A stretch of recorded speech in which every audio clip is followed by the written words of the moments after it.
এবার খুদ milestone school and কলেজের শিক্ষকের বর্ণনায় উঠে এসেছে বিমান দুর্ঘটনার ভয়াবহ সেই মুহূর্ত এবং বেরিয়ে এসেছে আসল রহস্য।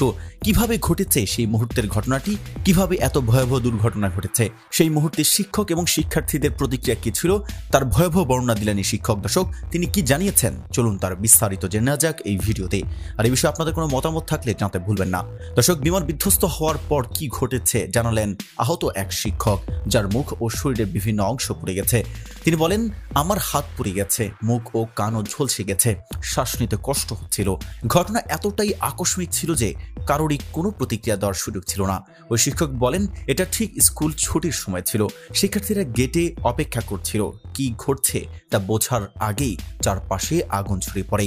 মুহূর্তে দৃষ্টিসীমা কমে আসে। আমি শুধু আগুন দেখতে পাচ্ছিলাম, তারপর ধোঁয়া। আমার হাত পুড়ে গেছে, মুখ ও কান ঝলসে গেছে, শ্বাস নিতেও কষ্ট হচ্ছিল। শিক্ষক দ্রুত ওয়াশরুমে গিয়ে একটি ভেজা কাপড় নিয়ে এসে নিজের নাক ঢাকেন। তিনি বলেন, কাছে থাকা বাচ্চাদের আমি একই কাজ করতে বললাম। তাদের অনেকের শার্টে ততক্ষণে আগুন ধরে গিয়েছিল। আমি তাদের নিচু হয়ে থাকতে এবং মুখ ঢাকতে বললাম। ওই শিক্ষকের সঙ্গে 3 জন শিক্ষার্থী সেখান থেকে বের হয়ে আসতে সক্ষম হয়। তাদের মধ্যে গুরুতর দগ্ধ একজন CMH এর বার্ন ইউনিটে রেফার করা হয়। আহত ওই শিক্ষক বলেন, ওই শিক্ষার্থীর শরীরের কিছু অংশে চামড়া উঠে গেছে। আমি আমার পরা কাপড় দিয়ে তাকে মরিয়ে হাসপাতালে নিয়ে গেলাম। আমি নিজেও যন্ত্রণায় কাতর ছিলাম, কিন্তু আমি নিজেকে স্থির রেখে অন্যদের শান্ত রাখার চেষ্টা করলাম।